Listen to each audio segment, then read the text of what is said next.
Bien-aimés de Dieu, recevez nos salutations dans le nom de notre Seigneur Jésus-Christ. Le texte qui nous réunit aujourd'hui, 13 décembre 2024, est tiré de Matthieu 11, les versets 16 à 19. C'est la suite du texte d'hier où Jésus faisait le témoignage de Jean-Baptiste au verset 11 à 15. Nous allons lire donc le texte du jour, les versets 16 à 19. À qui donc pourrais-je comparer les gens de notre temps? Ils sont comme ces enfants assis sur la place du marché qui crient à leurs camarades. Quand nous avons joué de la flûte, vous n'avez pas dansé. Et quand nous avons chanté des airs de deuil, vous ne vous êtes pas lamentés. En effet, Jean est venu. Il ne mangeait pas et ne buvait pas de vin. Et qu'a-t-on dit? Il a un démon en lui. Le Fils de l'homme est venu, il mange et boit, et l'on dit, cet homme ne pense qu'à faire bonne chère et à boire du vin. Il est l'ami des collecteurs d'impôts et des pécheurs notoires. Et cependant, la sagesse de Dieu se fait reconnaître comme telle par les œuvres qu'elle accomplit. Alors, nous venons de lire là le texte du jour, à Matthieu 11, les versets 16 à 19. Alors, quel titre donner à notre texte? Eh bien, Jésus dépeint la génération contemporaine. C'est un texte que nous pouvons lire aussi en Luc 7, les versets 31 à 35. Alors, essayons de comprendre le texte en essayant d'entrer en profondeur de notre méditation. Eh bien, après avoir rendu témoignage à Jean, Jésus s'adresse de nouveau à la foule. Il ne laisse pas échapper l'occasion de faire entendre un sérieux reproche à sa génération qui ne sait pas mettre à profit sa vie religieuse et morale, malgré son témoignage et celui de Jean-Baptiste. Pour cela, Jésus utilise une image qui illustre son message. Cette image, c'est le jeu de charade. Le jeu de charade était pratiqué sur la place publique par les petits-enfants, constitués en deux groupes où chacun est censé jouer sa partition. Donc, chaque groupe devait jouer sa partition. Alors, nous allons comprendre ce jeu de charade-là en prenant deux illustrations. La première, c'est les noces et les funérailles. La deuxième illustration, c'est le mépris des contemporains envers les messagers de Dieu. Alors, la première illustration, noces et funérailles. L'illustration que Jésus donne de la scène se présente en deux épisodes. Le premier épisode, le jeu de noces. Alors, dans le jeu de noces, le premier groupe joue la flûte. Le deuxième est censé danser. Dans le deuxième épisode, le jeu des funérailles. Alors, dans ce jeu de funérailles, le premier groupe chante des complaintes. Le deuxième se doit de former un cortège funèbre et faire retentir des lamentations.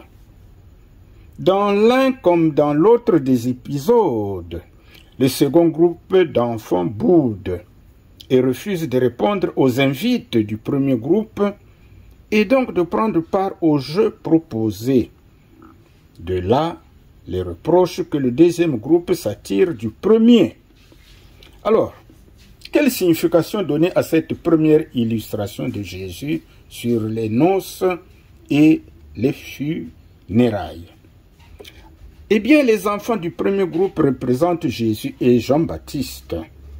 Ceux du deuxième groupe, la génération contemporaine qui demeurait sourde aux appels de Jean-Baptiste et de Jésus.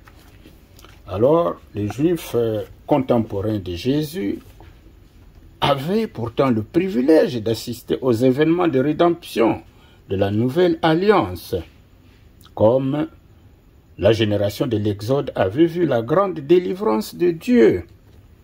Ces gens-là étaient particulièrement responsables dans leur manière d'accueillir l'Évangile.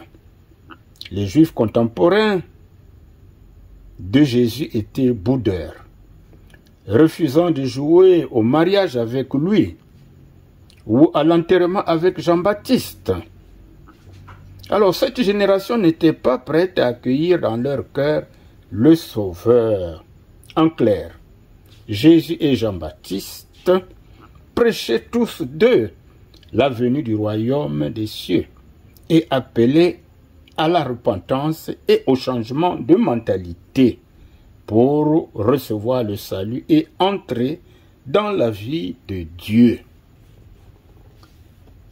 Quant à la deuxième illustration que nous avions intitulée « Mépris des contemporains envers les messagers de Dieu », eh bien, dans cette deuxième illustration, Jean-Baptiste, qui avait une vie austère, représente le groupe des enfants qui se prêtaient au jeu des funérailles, en chantant des complaintes auxquelles le deuxième groupe des enfants était resté indifférent. La signification de cette deuxième illustration est simple. Et bien de nombreux juifs rejetaient la prédication de Jean, disant qu'il a un démon.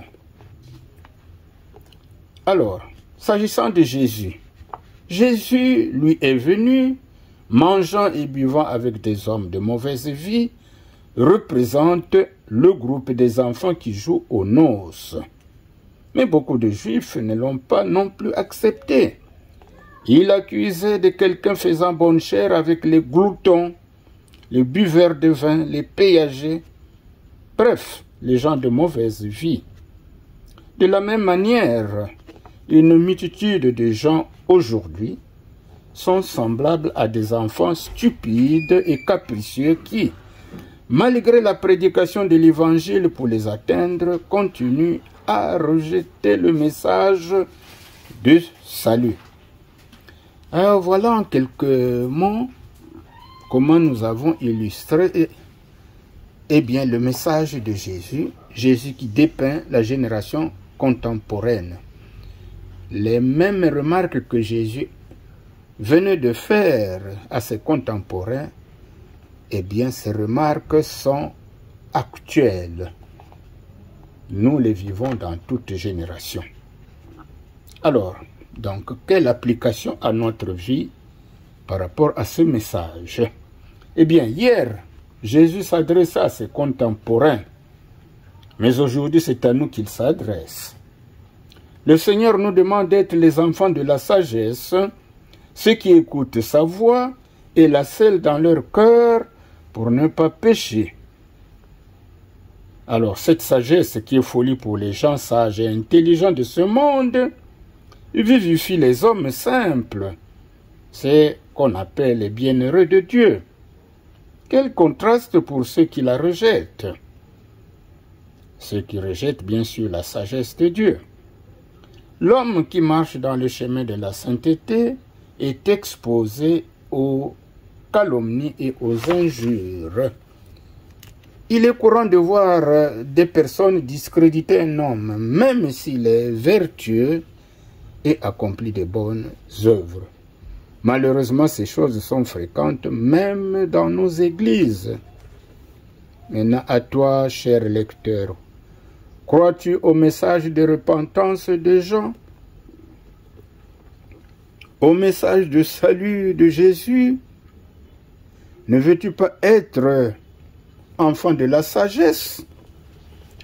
Voilà les questions qui méritent une méditation personnelle.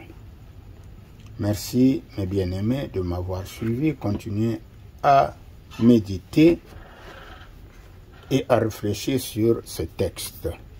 Que Dieu vous bénisse. Amen.